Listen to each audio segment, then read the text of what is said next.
இதைத்தான் கர்த்தர் அவனை ஆசீர்வதித்தால் அந்த வருஷத்தில் 100 மடங்கு பலனடைந்தான். फिर ईसाक ने आके उस देश पे गया, वहां पे आके उसको 100 गुना आशीष किया. இது எப்பேற்பட்ட தேசம் அப்படின்னா பஞ்ச தேசம். பஞ்ச நேரத்துல ஈசாக்கு என்ன பண்றாருன்னா விதைக்கிறாரு. यहाँ पे देखेंगे तो बहुत ही एक कमी घटी का समय था और वहां पे ईसाक आके बीज बोता है. விதைக்கும் போது கர்த்தர் ஆசீர்வதித்ததினால் जब बीज बोता है तो परमेश्वर आशीष करने के वजह से அந்த வருஷம் 100 மடங்கு பலன் அடைந்தார். और उस साल पे आके उसने 100 गुना आशीष पाया. எத்தனை மடங்கு? 100 மடங்கு. कितना गुना? 100 गुना. நம்ம அப்படியே பார்த்துட்டே வந்தோம். கர்த்தர் 2 மடங்கு ஆசீர்வதிக்கிறார். हमने देखा है परमेश्वर 2 गुना आशीष करते हैं. 5 மடங்கு ஆசீர்வதிக்கிறார். फिर 5 गुना आशीष करते हैं. 10 மடங்கு ஆசீர்வதிக்கிறார். फिर 10 गुना आशीष करते हैं. 100 மடங்கு ஆசீர்வதிக்கிறார். अब यहाँ पे 100 गुना आशीष करते हैं. அடுத்தது 1000. इसके बाद 1000. இந்த 1000 ஆசீர்வாதம் யாருடையதா இருக்கு? இஸ்ரவேல் ஜனங்களுடையதா இருக்கிறது. अब ये 1000 गुना आशीर्वाद किसके लिए आ रहा है? माने इस्राएल की जनता के लिए आ रहा है. உபாகமம் 1ஆம் அதிகாரம் 11ஆம் வசனம். यहाँ पे हम जीवनामी देखेंगे. நீங்கள் இப்பொழுது இருக்கிறதை பார்க்கிலும் 1000 மடங்கு அதிகமாகும்படி உங்கள் பிதாக்களின் தேவனாகிய கர்த்தர் உங்களுக்கு சொல்லியபடி உங்களை ஆசீர்வதிப்பாராக. उस पे देखते हैं कि तुम अब से ज्यादा 1000 गुना परमेश्वर तुमको आशीष करेगा करके हम देखते हैं. எத்தனை மடங்கு? 1000 மடங்கு. कितना गुना देख रहे हैं? 1000 गुना. நம்ம பார்த்த பாபிலோன் தேசத்துல இஸ்ரவேல் ஜனங்கள் சிறைப்பட்டு விடுதலையாகி வரும்பொழுது தேவன் அவளுக்கு இரட்டிப்பான நன்மையை தந்தாரு. हमने देखा था कि बाबिलोन से इस्राएल जनता जब आते हैं तो उनको दुगना आशीष करते हैं. பெஞ்சமினுடைய ஆசீர்வாதம் எல்லாருடைய பங்குகளை பார்க்கலாம் 5 மடங்கா இருந்தது. तो यहाँ पे आके 5 गुना ज्यादा था. தானியேல், மிஷாவேல், அசரியா, அனனியா இவர்களுடைய ஆசீர்வாதம் 10 மடங்கா இருந்தது. और दानियल और ऐसे कई लोगों के आशीर्वाद आके 10 गुना ज्यादा था. ஈசாக்குடைய ஆசீர்வாதம் 100 மடங்கா இருந்தது. ईसा का आशीर्वाद 100 गुना था. இஸ்ரவேல் ஜனங்களுடைய ஆசீர்வாதம் 1000 மடங்கா இருந்தது. और इस्राएल का आशीर्वाद आके 1000 गुना था. இப்ப ரெபேக்காள் என்ற ஒரு ஸ்திரியை பார்க்க போறோம். अब रेबेकल के नाम का एक स्त्री को देखेंगे. அவருடைய ஆசீர்வாதம் எப்பேற்பட்டதா இருக்குது அப்படின்னா उसकी आशीर्वाद कैसा है करके हम देखेंगे. ஆதியாகமம் 24 उत्पत्ति का किताब चैप्टर 24 60ஆம் வசனம். चैप्टर 24 60. ரெபேக்காளை வாழ்த்தி எங்கள் சகோதரியை நீ கோடா கோடியாய் பெருகுவாயாக. तो यहाँ पे आके रेबेका को आके आशीष करती है तू करोड़ों में आशीष रहेगी करके. thousands of millions. तो 1000 मिलियन से भी वहां पे thousands of millions. நீ கோடா கோடியாய் பெருகுவாயா அப்படின்னு சொல்றாரு. तो यहाँ पे आके करोड़ों में करोड़ों आके तू आके आशीष रहेगी. இப்போ இந்த ஆசீர்வாதத்தை எதன் அடிப்படையில் ரெபேக்காள் பெற்றாங்க அப்படின்னா अब ये आशीर्वाद किसके ऊपर मिला है நம்ம அதை பார்க்க போறோம். वो हम देखने वाले हैं. இது லட்சங்களுக்கு ஆயிரங்களுக்கு அடுத்தது கோடிகளுக்கு அடுத்தது கோடா கோடியாய் பெருகுவாயாக என்ற ஆசீர்வாதம். ये आके लाख 10 लाख सबसे बढ़ के करोड़ों को पार करके करोड़ों से करोड़ों करके जा रहा है. இப்பேற்பட்ட ஆசீர்வாதம் நம்முடையதா இருக்கிறது. अब ऐसा आशीर्वाद हम लोग के लिए है. இந்த ஆசீர்வாதத்தை நம்ம காசு கொடுத்து வாங்கவே முடியாது. और इस आशीर्वाद को हम पैसे दे के ले नहीं सकते हैं. நீங்க எந்த நீதி செய்தாலும் அதை பெற முடியாது. आप कुछ भी करो तो आप उसे प्राप्त नहीं कर सकते हैं. வேதாகமம் அதை நமக்கு தெளிவாய் சொல்லுகிறது. और वचन हमको साफ तरीके से कहता है. கலாத்தியர் 3ஆம் அதிகாரம் 13ஆம் வசனம் சொல்லுகிறது, மரத்திலே தூக்கப்பட்ட எவனும் சபிக்கப்பட்டவன் என்று எழுதியிருக்கிறபடி கிறிஸ்து நமக்காக சாபமாகி ஆபிரகாமுக்கு உண்டான ஆசீர்வாதம் நமக்கு வரும்படி ஒரு கல்வாரி சிலுவையிலே சாபமானார், மரித்தார். यहाँ पे गलातियन की किताब में देखते हैं कि यीशु मसीह आके क्रूस पे हमारे लिए शाप बने हैं करके. யாருக்காக? நமக்காக சாபமானார். किसके लिए देखेंगे तो हमारे लिए. ஆசீர்வாதம் எப்படி வருகிறது? கிறிஸ்துவின் மூலம் நமக்கு வருகிறது. अब आशीर्वाद कैसा आता है? मसीहा के जरिए हम पे आता है. அப்ப இந்த கோடாய் கோடியாய் பெருகுவாய் என்ற ஆசீர்வாதம் நம்முடையதா இருக்கிறது. तो यहाँ पे करोड़ों में से करोड़ों आशीर्वाद रह करके वो हमारे लिए है. ஆமா, நம்மளை தேவன் ஆயிரங்கள் லட்சங்கள் கோடி கோடா கோடியா இதுக்கு மேல ஆசீர்வதிக்க வேண்டும் என்று தேவன் விரும்புகிறார். अब परमेश्वर आके लाखों से लेके करोड़ों करोड़ों तक हमें आशीष करना चाहते हैं. இதெல்லாம் யாருக்கு கொடுக்க வேண்டும் என்று விரும்புகிறார்? अब ये सब कुछ किसको देना है करके परमेश्वर चाहते हैं. விசுவாசிகளை உங்களுக்கு கொடுக்க வேண்டும் தேவன் விரும்புகிறார். विश्वासी के लोग आप सभी को देना चाहते हैं. புதிய உடன்படிக்கை கீழ் இருக்கிற ஒவ்வொரு விசுவாசிகளுக்கும் இப்பேற்பட்ட ஆசீர்வாதத்தை தேவன் கொடுக்க வேண்டும் என்று விரும்புகிறார். नए नियम के नीचे जो भी विश्वासी है परमेश्वर उनको ये आशीष देना चाहता है. நம்ம சுலபமா எண்ணிரும்பறேன். கிறிஸ்தவ வாழ்க்கை என்பது இயேசுவை சொந்த ரட்சகராக ஏற்றுக்கொண்டோம். हमने आके यीशु मसीह को अपना उद्धारकर्ता स्वीकार किया. சபைக்கு வரோம், कलीसिया को आते हैं திருமணத்தை செய்றோம், और यहाँ पे आके भजन நல்ல लेते வேலை இருக்கு, काम है, பிள்ளைகளை பெற்றெடுக்கிறோம், बच्चे पैदा होते हैं, இது அப்படியே நம்ம அப்படியே போயிடக்கூடாது. சபைக்கு வரோம், அப்படியே குடும்பத்தை பார்க்குறோம், வேலைக்கு போயிடுறோம், அப்படியே அது அப்படியே இந்த அப்படியே சரௌண்டிங்ல போயிடக்கூடாது. हमारा जीवन इस सराउंडिंग में नहीं रहना है, कलीसिया आते हैं, शादी करते हैं, बच्चे होते हैं, ऐसा नहीं रहना है। இது ரொம்ப சிம்பிளான வாழ்க்கை கிடையாது. ये बहुत ही आके आसान का जीवन है। சிம்பிளா வாழ்ற மாதிரி இருந்தா அப்படி வாழ்ந்துடலாம், अगर आसान से जीना है तो जी सकते हैं। மதத்தின் அடிப்படையில. तो यहाँ पे मौत के नीचे நேரத்துக்கு சபைக்கு வரேன், मैं सही समय में कलीसिया எல்லா आता हूँ, ஜெபத்தையும் அட்டெண்ட் பண்றேன், सारा प्रार्थना में आता हूँ, வீட்டுக்கு போயிடுறேன். फिर घर जाता हूँ। ஆனா வேதம் சொல்ற ஆசீர்வாதம் எனக்கு பலிக்க மாட்டேங்குது. लेकिन वचन कहता है आशीर्वाद हमें नहीं मिलता है। நான் நல்லா இருக்கணும்னு விரும்புறேன், मैं अच्छा रहना चाहता हूँ, என் குடும்பம் வந்து செழிப்பா இருக்கணும்னு நான் விரும்புறேன், मेरा परिवार अच्छा रहना है करके चाहता है, ஏராளமான பணம் எனக்கு இருக்க வேண்டும் என்று விரும்புகிறேன், बहुत सारा पैसा घर में आना है करके பெரிய चाहता हूँ, பெரிய பெரிய ஆசைகள் விருப்பங்கள் எல்லாம் இருக்குது, बड़े बड़े आशाएं मुझे हैं, ஆனா நிறைவேற மாட்டேங்குது. लेकिन वो पूरा नहीं होता है। ஏன் நிறைவேற மாட்டேங்குது அப்படின்னா, क्यों वो पूरा नहीं होता है? நம்முடைய வார்த்தைகள் எப்பேற்பட்டதா இருக்கிறது நாம் சற்று கவனிக்க வேண்டும். हमारे मुंह से निकलने वाले बातें कैसा है करके हमें गौर करना நம்முடைய है। வார்த்தைகளை தெரிந்தெடுத்து கவனமாய் நம்ம பேச வேண்டும். हमारे मुंह से जो बात निकलता है उसे आप सोच समझ कर बोलना है, ஏன்னா ஆரோக்கியமுள்ள நாவு ஜீவ விருட்சம். क्योंकि अच्छा मुंह ही आके जीवन का सोता जैसा ஏன்னா होता இந்த है। நாக்குல அப்பேற்பட்ட அதிகாரத்தை தேவன் வச்சிட்டாரு. क्योंकि परमेश्वर ने आपके जीभ में वैसा एक अधिकार रखा है, மரணமும் ஜீவனும் நாவின் அதிகாரத்தில் இருக்கிறது. क्योंकि मृत्यु और जीवन दोनों आपके जीभ के वश में है। எது வேணா நம்ம சூஸ் பண்ணலாம். हम कुछ भी ले सकते हैं, மரணத்தையும் சூஸ் பண்ண முடியும், आप मौत को भी ले सकते हैं, ஜீவனையும் சூஸ் பண்ண முடியும். जीवन को भी ले सकते हैं। இது ஆண்டவர் கிட்ட இல்ல, ये परमेश्वर की ओर से नहीं, நம்ம கிட்ட இருக்கு. ये हमारे पास है। தேவன் நன்மையானவர்கள் நமக்கு கொடுக்கிறாரு, परमेश्वर हमें अच्छाई देते हैं அதை புசிக்கும்படி நம்ம இருக்கிறோம். और उसे खाने के लिए हम हैं। ஆதாம் ஏவாளை தேவன் என்ன பண்ணாருன்னா ஏதேன் தோட்டத்துல உண்டாக்கி நல்லபடியா வச்சாரு. परमेश्वर ने आदम एवल को बनाया और वहां पे अच्छे से रखा उनको। அந்த நன்மை தீமை அறியத்தக்க விருட்சத்தின் கனியை புசித்தபடினால தான் பாவம் ஏற்பட்டது. वहां पे अच्छे बुराई को जानने वाला फल को खाने के बाद ही वहां मुश्किल அப்ப आया। அதிகாரத்தை நம்ம கிட்ட கொடுக்கிறாரு. और परमेश्वर ने आके हमें अधिकार हमारे हाथ में दे दिया है। கிறிஸ்தவ வாழ்க்கைனால வெற்றிகரமா இருக்கணுமா, செழிப்பா இருக்கணுமா, நம்முடைய நாவுல அப்பேற்பட்ட அதிகாரம் இருக்கிறது. அப்போ நம்ம கவனமா வார்த்தைகள் எடுத்து நம்ம பேச வேண்டும்.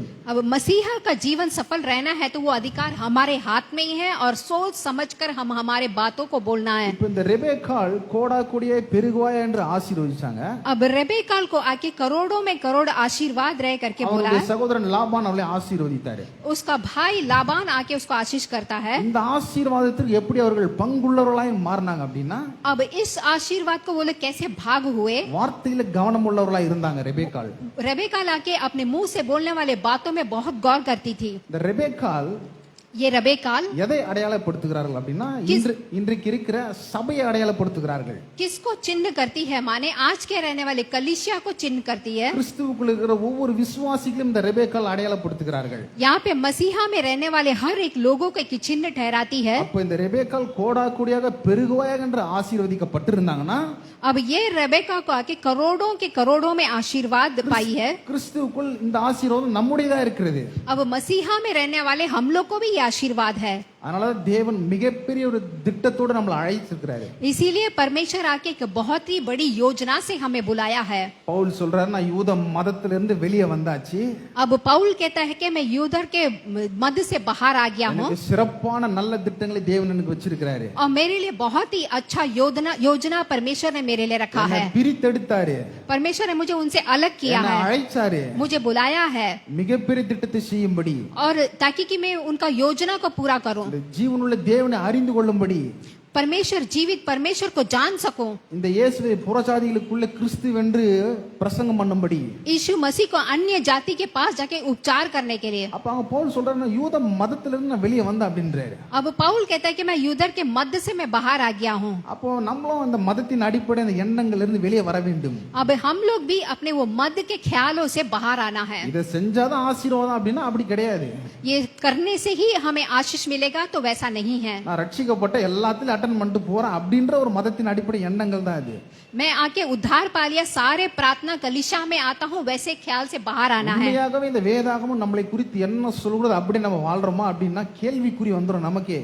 तो यहाँ पे अगर ये वचन कैसा बोलता है उसकी तरह से हम जिएंगे तो हमारे लिए आके एक सवाल आ जाएगा, இல்லையா? ஒரு கேள்வி எழுப்பி அதுக்கு நம்மளே ஆன்சர் பண்ற மாதிரி வந்துரும். और उस सवाल के लिए हम खुद ही उत्तर देने के जैसा आ जाएगा। முக்காவாசி பேர் சொன்னா அது இல்லன்னு தான் வரும். बहुत लोग कहते हैं कि ऐसा नहीं है, ஏன்னா மதத்தின் அடிப்படையில் அப்ரோச் பண்றது. क्योंकि हम लोग आके मद के ओर से देखते हैं। அந்த எண்ணங்கள்ல இருந்து தான் பவுல் சொல்றார், அதுல இருந்து நான் வெளியே வந்தேன் அப்படின்றாரு. उस ख्याल से पौल कहते हैं हमको बाहर आना है, இப்பேற்பட்ட எண்ணத்துல இருந்து நாம் வெளியே வர வேண்டும். और ऐसे ख्यालों से हमको बाहर आना है, தேவன் பிரித்தெடுத்திருக்கிறார், क्योंकि परमेश्वर ने आपको अलग किया है பரிசுத்தப்படுத்தியிருக்கிறாரு, और पवित्र किया है, ஒரு பரம அழைப்பு நம்மளுக்கு வச்சிருக்கிறாரு. और आपके लिए एक योजना रखा है। நீங்கள் ஒவ்வொருவரும் நல்லா வாழ வேண்டும் தேவன் விரும்புகிறாரு. आप सब लोग अच्छा जीना है करके परमेश्वर चाहते हैं। ஒவ்வொரு விசுவாசியும் இப்பேற்பட்ட கோடா கோடியா இருக்க வேண்டும் என்று விரும்புகிறார். एक एक विश्वासी आके करोड़ों में आशीर्वाद रहना है करके चाहते हैं। அப்போ இந்த ஆசீர்வாதம் தங்களுடைய வாழ்க்கையில ரெபேக்காள் எப்படி பெற்றாங்க அப்படின்னா, अब इस आशीर्वाद को रबेका ने अपने जीवन में कैसे लिया? கிரியைகள் மூலமாக அல்ல, अपने काम के जरिए नहीं, கிருபையாக வார்த்தையின் மூலமாக அந்த ஆசீர்வாதத்தை அவர்கள் பெறுகிறார்கள். अनुग्रह की बातों के जरिए उसने लिया है। சத்தியம் நிறைந்த வார்த்தைகள் அவர்கள் பேசுகிறார்கள். सत्य के बात को वो बोलती है, அந்த வார்த்தைகளை சூஸ் பண்ணி பேசுறதுனால இப்பேற்பட்ட ஆசீர்வாதத்தின் சுபாவத்திற்குள் அவர்கள் பங்குள்ளவர்களா மாறிட்டாங்க. वैसे बातों आके करने के वजह से ऐसे आशीर्वाद उनको मिला है। அப்போ இவங்க ஆசீர்வதிக்கப்பட்டிருக்கிறாங்க. अब वो आशीष पाई है। இப்போ வேற ஒரு சம்பவத்துக்கு போறோம். ஆதியாகமம் 24 जेनेसिस चैप्टर 24 10 இருந்து 20 வசனம் வரும். हम 10 से लेके 20 तक पढ़ेंगे। இந்த ரெபேக்காள் வந்து சபைக்கு அடையாளமா இருக்கிறாங்க சொன்னேன். अब रबेका लाके कलीसिया का चिन्ह है करके मैंने कहा है आपको, ஆபிரகாம் வந்து பிதாக்கு அடையாளமா இருக்கிறாரு, और अब्राहम आके पिता का चिन्ह है, குமாரன் வந்து இயேசுக்கு அடையாளமா இருக்கிறாங்க. और पुत्र आके यीशु का चिन्ह है, சாரி ஈசாக்கு வந்து குமாரனுக்கு அடையாளமா இருக்கிறாரு. और यीशु आके पुत्र का चिन्ह है। அப்போ இந்த ஈசாக்குக்கு தான் அந்த ரெபேக்காள் நியமிக்கப்பட போறாங்க. अब ईसा के साथ ही रबेका साथ जाने वाली है। அப்போ நீங்க யோசிச்சு பார்த்தீங்கன்னா நான் சொன்னேன் ரெபேக்காள் வந்து சபைக்கு அடையாளமா இருக்கிறாங்க அப்படின்னு. आप सोच के देखिए, मैंने कहा था कि रबेका कलीसिया का एक चिन्ह है, மணவாட்டி, वो आके एक दुल्हन है, மணவாளன் வந்து ஈசாக்கு. और दूल्हा आके ईसाक है। இப்போ நம்ம வந்து ரெபேக்காளா இருக்கிறோம், மணவாட்டிகளா இருக்கிறோம், கிறிஸ்துவுக்குள்ள சபைகளா இருக்கிறோம். अब हम आके रबेका एक दुल्हन के रूप में है। இப்போ குமாரன் இயேசு வந்து ஈசாக்கு அடையாளமா இருக்கிறாரு. अब यीशु आके ईसा के चिन्ह में है। ரெபேக்காள் வந்து அவர் அசிரியா தேசத்துல இருக்கிறாங்க. रबेका लाके असीरिया देश में रहती அது है। வந்து உலகத்துக்கு அடையாளமா இருக்குது. वो आके அசிரியா असीरिया देश में रहती है, அது வந்து உலகத்துக்கு அடையாளமா இருக்குது. वो दुनिया का एक चिन्ह है। இதுல இருந்து மீட்டு ரெபேக்காளை ஆசீர்வாதம் உள்ள வாழ்க்கைக்கு கொண்டு வர வேண்டும். अब उसमें से उसको निकाल के रेबेकाल को आशीर्वाद की जगह पे लेके आना है। எல்லாமே சுவிசேஷத்தை வெளிப்படுத்துகிறது. अब ये किसको बताता है कि परमेश्वर की शुभ समाचार को, சுவிசேஷத்தின் மூலமாக இயேசு கிறிஸ்து மூலமா நமக்கு எப்பேற்பட்ட ஆசீர்வாதம் வாழ்க்கை நமக்கு கிடைக்கிறது என்பது சிம்பலைஸ் பண்ணுகிறது, அடையாளப்படுத்துகிறது. अब शुभ समाचार के जरिए यीशु मसीह के जरिए कैसा ये आशीर्वाद हमें मिलेगा करके बताता है। நீங்க பாத்தீங்கன்னா ஆபிரகாமுடைய மனைவி சாராள் இருக்காங்க இல்லையா, अभी आप देखेंगे तो अब्राहम की पत्नी जो साराल है, அவங்க மரித்தது வந்து குறிப்பிடப்பட்டிருக்கும். अब वो वहां पे मृत्यु के बाद देखा जाता है। யாக்கோபனுடைய மனைவி ரேயாள், ராகேல், லேயாள் இருக்காங்க இல்லையா, अब याकूब की पत्नी जो रेहाल है, அவங்களும் மரிச்சது வந்து இந்த வேதத்தில் குறிப்பிடப்பட்டிருக்கும். और वो भी जब मृत्यु हुई तो बाइबल में बताता है। ஆனா ரெபேக்காள் வந்து மரணிச்சிருக்காங்க, ஆனா குறிப்பிடப்படவில்லை. लेकिन रबेकाल का आके यहाँ पे बताता नहीं है, என்னன்னா சபைக்கு மரணம் இல்லை. क्योंकि आके कलीसिया को आके मृत्यु नहीं होता है। உடனே நீங்க தப்பா புரிஞ்சு கூட நமக்கு மரணம் இல்லை அப்படின்னு. अभी आप गलत नहीं समझना है कि हमको आके मृत्यु नहीं है। நமக்கு மரணமும் நியாய தீர்ப்பும் வந்து நியமிக்கப்பட்டிருக்கிறது. हम लोग को मृत्यु और न्याय आके दोनों है, இது நித்திய நித்தியமா வாழ போற சபையை குறித்து இது வெளிப்படுத்துகிறது. और ये आखिरी तक यहाँ पे दिखाता है। மரிச்சாலும் நம்ம இயேசுவோடு கூட இருக்க போறோம் நித்திய நித்தியமாய்.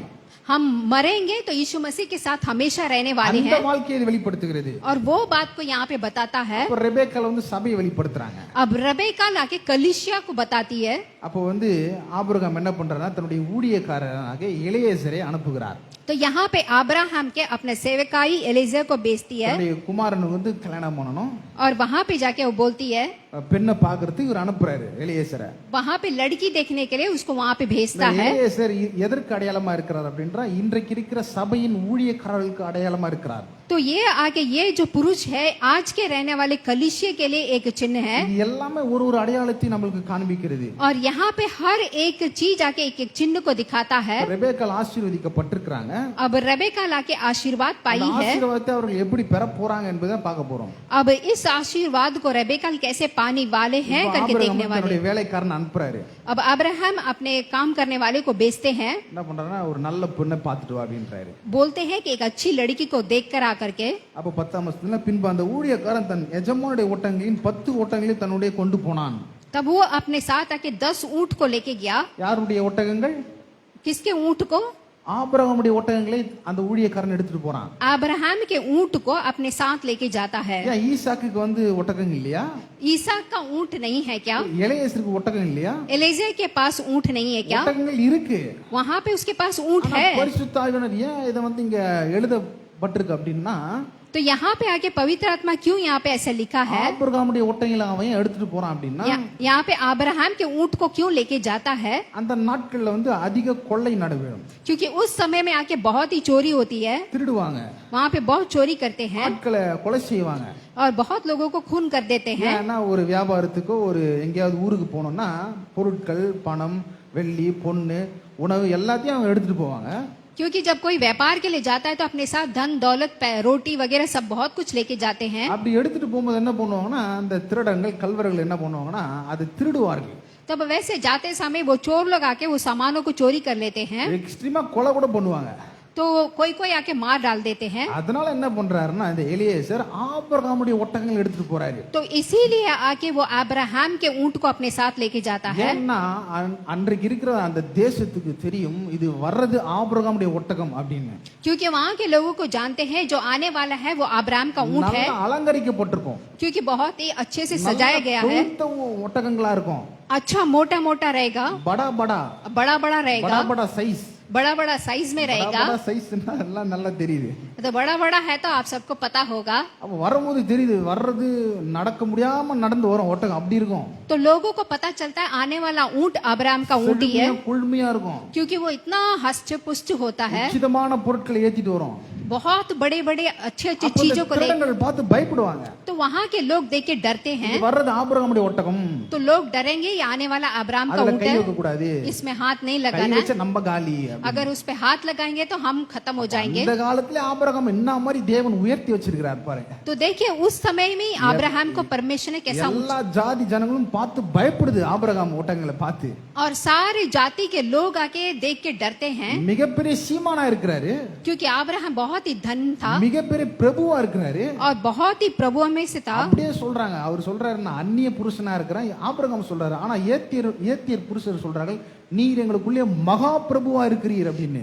तो अन्य जाति लोग क्या बोलते हैं, तू आके महाप्रभु है करके देख के बोलते हैं, ஆபிரகாமுடைய ஒட்டகங்கள் அப்படி இருக்கிறது. क्योंकि अब्राहम का ऊंट ऐसा रहता है। அப்ப தேவன் அந்த மாதிரி ஆசீர்வதிக்கிறார். अब परमेश्वर वहां पे जाके आशीष करते हैं। நம்மளும் தேவன் அந்த மாதிரி ஆசீர்வதிக்க வேண்டும் என்று விரும்புகிறார். अब परमेश्वर चाहते हैं हमें भी ऐसा आशीष நம்ம करे போகும்போது ஒரு அடையாளத்தை ஏற்படுத்துகிறார் தேவன். और हमारे द्वारा एक चिन्ह उत्पन्न करते हैं, இந்த நபர் இந்த கார்ல வராரு அப்படின்னு. यहाँ पे ऐसा आ रहा है करके, ஏன்னா தேவனுடைய சுவிசேஷத்திற்காக நம்மளுக்கு அதெல்லாம் கொடுக்கப்பட வேண்டும். क्योंकि परमेश्वर का जो शुभ समाचार है हमें दिया गया है। நல்ல ஊழியத்தை செய்யணும். हम लोग आके अच्छा परमेश्वर நம்ம के கிட்ட लिए, பணம் இருக்கணும், हमारे पास पैसा रहना நல்ல है, கார் இருக்கணும், कार रहना है, நல்ல வண்டி இருக்கணும். गाड़ी रहना है। அப்ப இந்த கார்ல போகும்போது சொல்லணும் இந்த நபர் இத வராரு அப்படின்னு. तब लोग देखे बोलना है कि ये आदमी आ रहा है। அந்த மாதிரி உயர்வு ஆபிரகாம் அந்த காலகட்டத்தில் இருந்தது. उस समय पे अब्राहम ऐसा कुछ धनी था, அதனால ஆபிரகாமுடைய ஒட்டகங்களை 10 ஒட்டகத்தை இந்த ஊழியக்காரர் எடுத்துட்டு போறாரு பொண்ணு பார்க்கிறதுக்கு. इसीलिए वो अब्राहम के 10 ऊंट को लेके आता है। அப்ப இந்த 10 ஒட்டகங்களை அவர் எடுத்துட்டு போறாரு. अब ये 10 ऊंट को लेके जाता है। அப்ப போகும்போது அவர் ஒரு ஜெபத்தை ஜெபிக்கிறார். अब वहां पे जाने के पहले एक प्रार्थना करता है। என்ன ஜெபிக்கிறார்னா, क्या प्रार्थना करता है, ஆபிரகாமுடைய தேவனே, अब्राहम के पिता நான் இப்ப பொண்ணு பார்க்க போறேன். अभी मैं लड़की देखने जा रहा हूँ, இப்ப சாயங்கால வேளையில துற வண்டிக்கு வர போறாங்க. अभी शाम के समय में आने वाला हूँ, சில பெண்கள் தண்ணி எடுக்க வருவாங்க. कुछ कुंवारियां पानी लेके आने वाली है அந்த பெண்கள் கிட்ட நான் எனக்கு தண்ணி கேட்க போறேன். और उस लड़कियों से मैं पानी पूछने वाला हूँ எனக்கும் கொடுக்கணும், ஒட்டங்களுக்கும் கொடுக்க வேண்டும். और वो लड़की मुझे भी देना है, ऊंट को भी देना है। அவர் என்ன நினைச்சிருக்கிறார் அப்படின்னா, वो क्या सोचा है, எனக்கு தண்ணி கொடுக்கணும், वो उसे भी पानी पिलाना है ஒட்டங்களுக்கும் தண்ணி கொடுக்கணும் அப்படின்னு நினைக்கிறாரு. और ऊंट को भी पानी पिलाना है करके सोच रहा है। ஆனா வேதம் அதை குறிப்பிடப்படவில்லை. लेकिन वचन में ऐसा दिया है। பரிசுத்த ஆவியானவர் நம்மளுக்கு தெளிவுபடுத்துகிறார். अब पवित्र आत्मा उसको एक सही बुद्धि देता है। நல்லா யோசிச்சு பாருங்க, ஒரு ஒட்டகம் 200 லிட்டர் தண்ணி குடிக்கும். आप सच से सोच के देखिए तो एक ऊंट 200 लीटर पानी पीता है। எத்தனை லிட்டர்? 200 லிட்டர். कितना लीटर? 200 लीटर। 10 × 200 போடுங்க, 2000 லிட்டர் வருது. तो 10 इंटू आप 200 डालिए तो 2000 लीटर आता है। 2000 லிட்டர் தண்ணி வந்து அந்த ஒட்டங்களுக்கு கொடுக்கணும். अब 2000 लीटर उस ऊंट को पानी पिलाना है। இவர் ஜெபம் பண்றாரு, எனக்கு அப்படிலாம் தரணும் அப்படின்னு. और ये यहाँ पे प्रार्थना करता है कि ऐसा पानी देना है। பரிசுத்த ஆவியானவர் நினைச்சிருப்பாரு போல, तो पवित्र आत्मा सोचा होगा, அப்பா உன்னை வந்து பொண்ணு பார்க்க தான் அனுப்பிச்சேன், मैंने तेरे को लड़की देखने के लिए भेजा था, எடுத்து எடுத்து ஊத்தி பொண்ணை காலி கொண்டு போல நினைச்சிருப்பாரு போல பரிசுத்த ஆவியானவர். यहाँ पे तू आके सारा पानी को खाली करना है करके सोचा ஏன்னா ரொம்ப होगा, கடினமான விஷயம் அது. क्योंकि वो बहुत ही मुश्किल बात है। ஆனா இன்றைக்கு இருக்கிற காலத்துல நீங்க குடத்தை பார்க்கவே முடியாது, உங்க கடினம். क्योंकि आज के जमाने में आप घड़े को देख नहीं सकते हैं। பக்கெட் ஆயிடுச்சு, பக்கெட் வந்துச்சு. अभी बकेट आ गया है। ஆண்கள் தூக்க வேண்டிய நிலைமை வந்துருச்சு. अभी बकेट दोनों एक एक हाथ में पकड़ के लेके जाते हैं சாராட்டாங்க நினைக்கிற பெண்கள். लड़कियां लोग।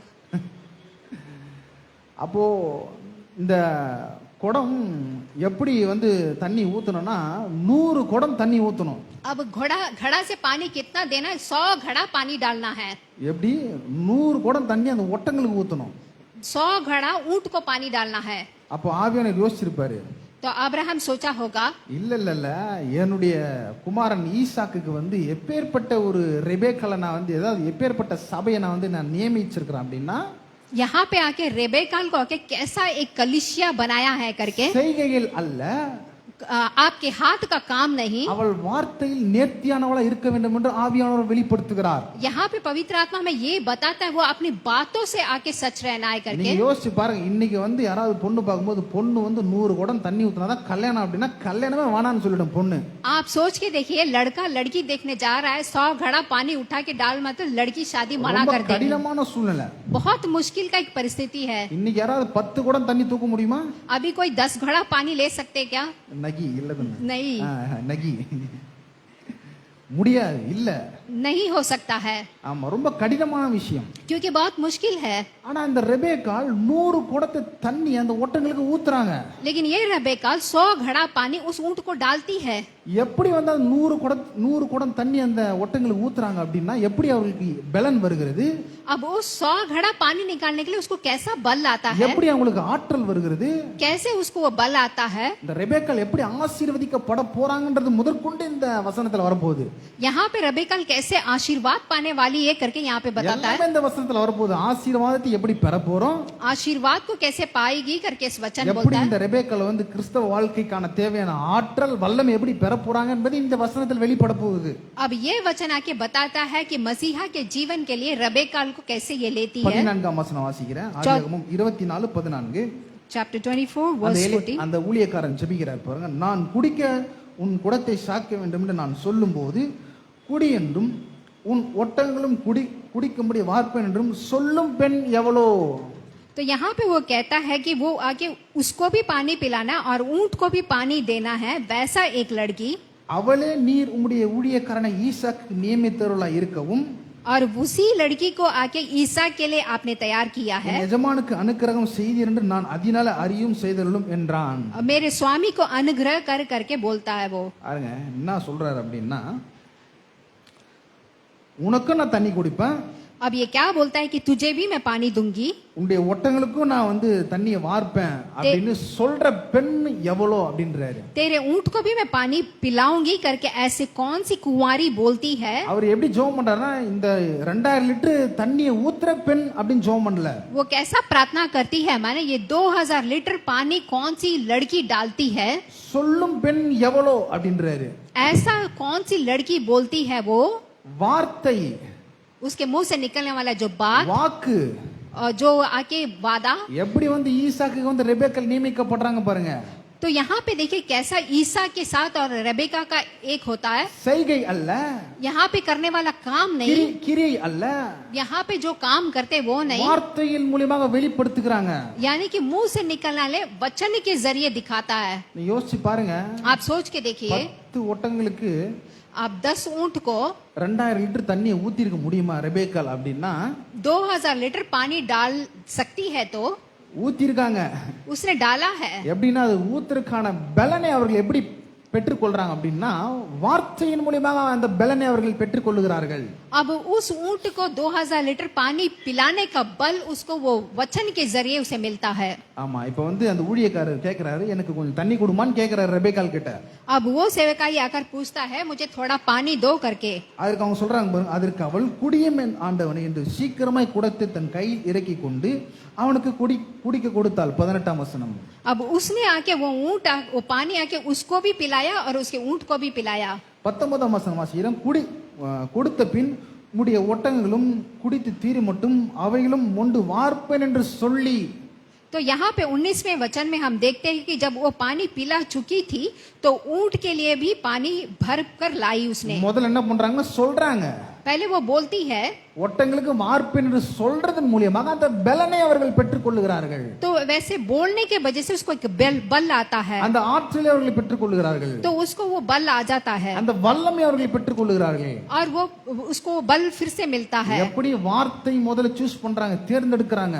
और देखिए उस वचन के जरिए से उसको बल मिलता है। கவனமா பேசுறாங்க. वो वहाँ पे बड़े ही गौर से बात करती है। நியாயப்படி பார்த்தா யூதர்கள் முறைமையின்படி எந்த கன்னி பெண்களும் எந்த ஆண்கள் கிட்ட பேச மாட்டாங்க.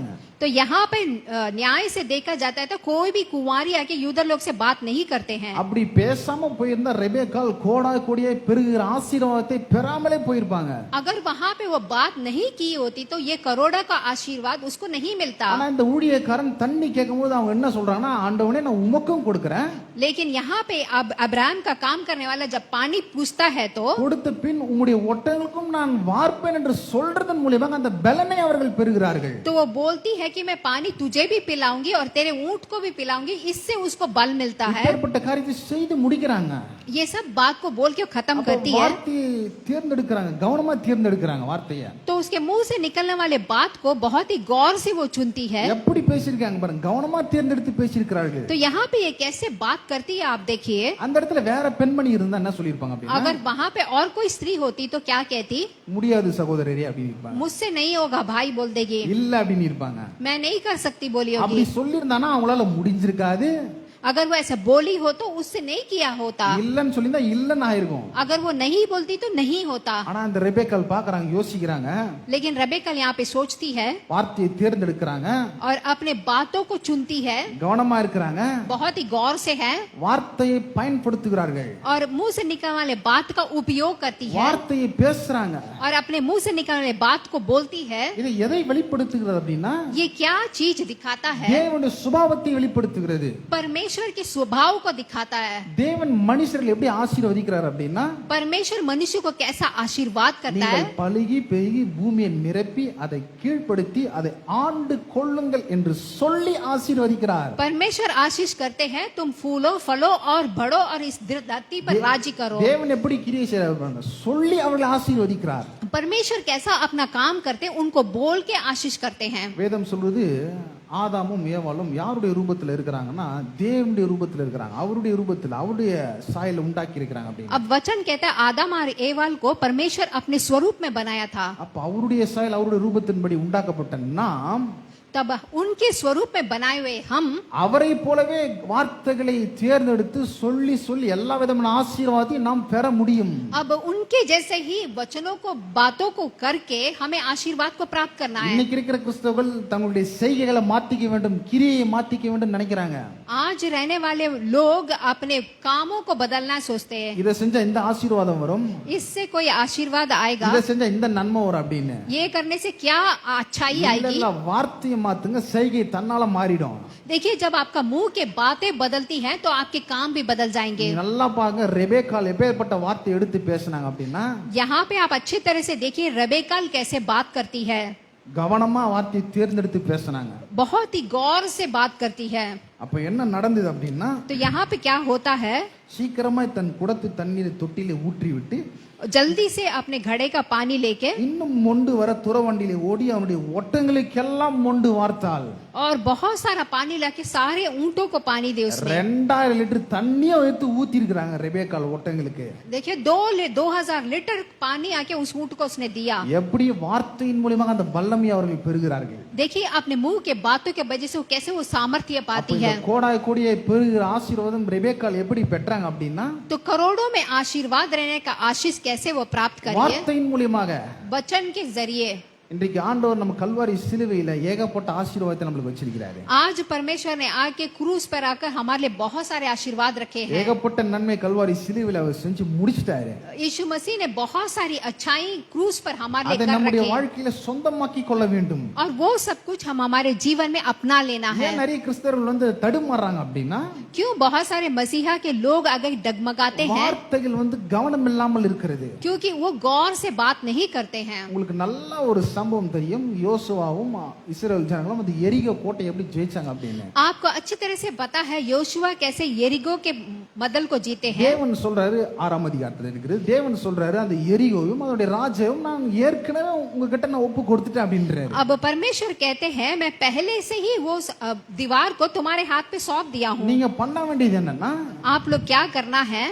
அந்த எரிகோ 7 நாள் சுற்றி வர வேண்டும்। आप लोग आके 7 बार घूम के आना है 7ஆம் நாள் 7 முறை சுற்றி வர வேண்டும்। और 7वें दिन आके 7 बार घूमना है। அப்போ யோசுவா சொல்றாரு अब योशुआ बोलता है நான் சொல்ற வரையும் யாரும் ஆர்ப்பரிக்க வேண்டாம், உங்கள் வாயிலிருந்து ஒரு வார்த்தையும் புறப்பட வேண்டாம் அப்படின்னு। मैं बोलने तक आप लोग कुछ भी नहीं बोलना, आपके मुंह से कोई शब्द नहीं निकलना ஏன்னா है। வார்த்தை புறப்பட்டு இருந்தால் எப்படி இருக்கும் அப்படின்னா क्योंकि मुंह से जब बात निकलेगी तो அந்த எரிகோனுடைய அந்த மதில்களை பார்த்து பயந்துருப்பாங்க।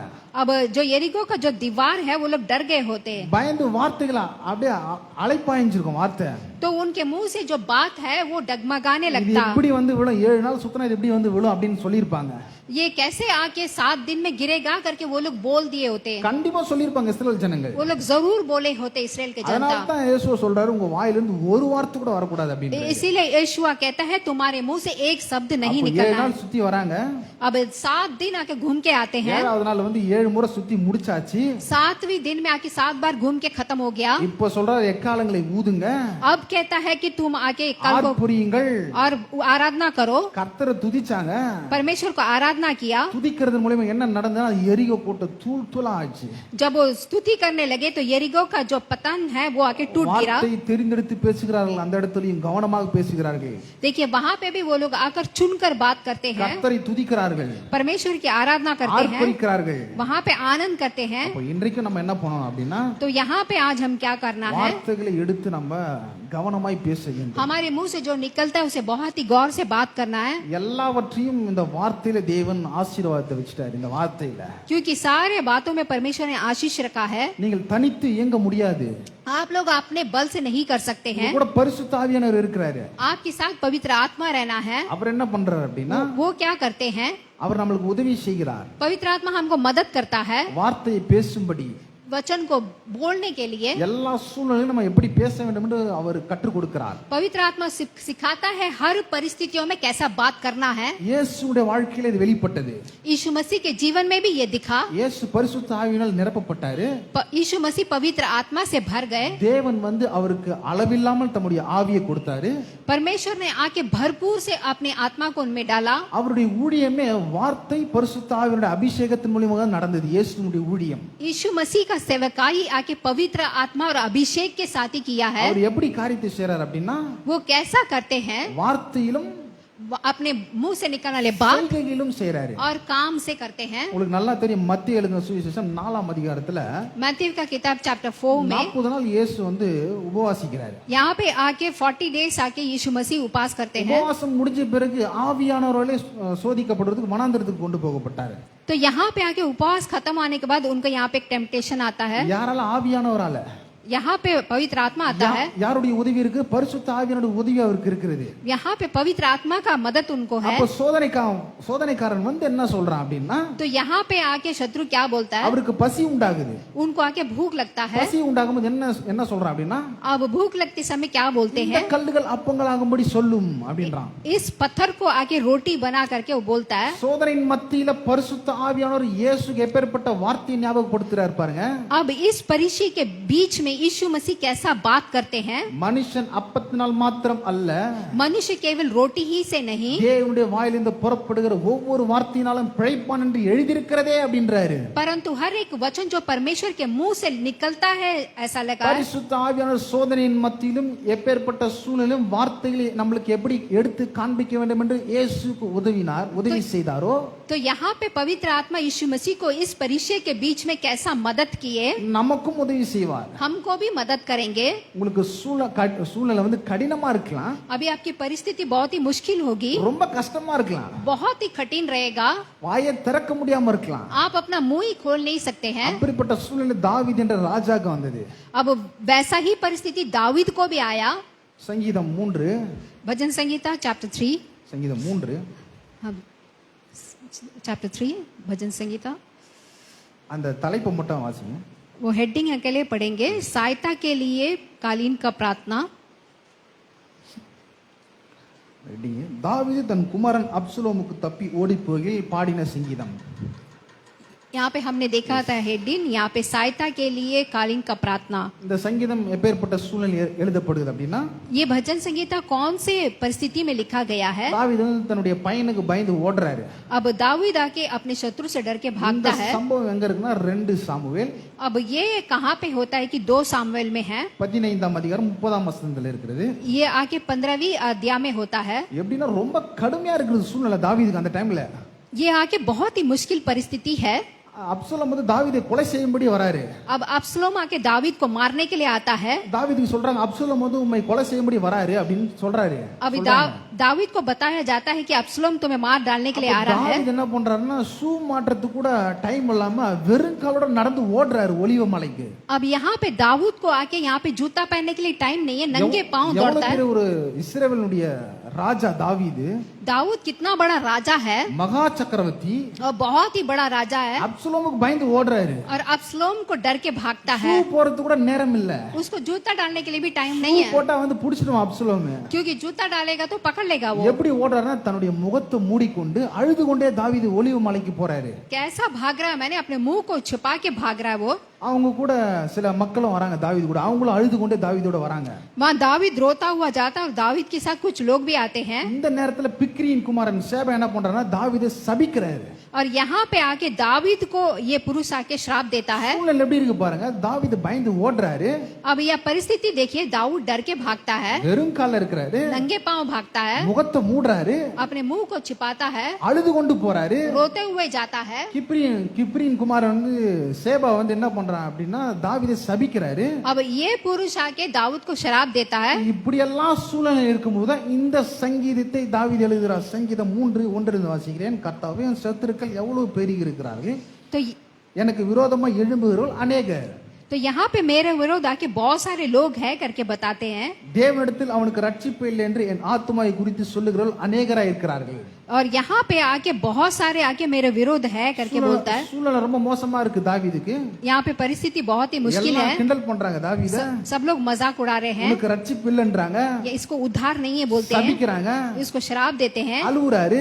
और ये रोता है। இந்த மத்தியில 3ஆம் வசனத்துல அவருடைய வார்த்தை எப்பேற்பட்டதா இருக்குது பாத்தீங்கன்னா, ஆனாலும் கர்த்தாவே நீர் என் கேடகமும் என் மகிமையும் என் தலையை உயர்த்துகிறவருமாய் இருக்கிறீர் அப்படின்றாரு. इस परिस्थिति में भी दाऊद के मुंह से देखिए कैसा बात निकालता है कि तू मेरे मस्तक को ऊंचा करेगा நம்ம करके। சொல்லுவோமா அப்படிப்பட்ட சூழ்நிலையில?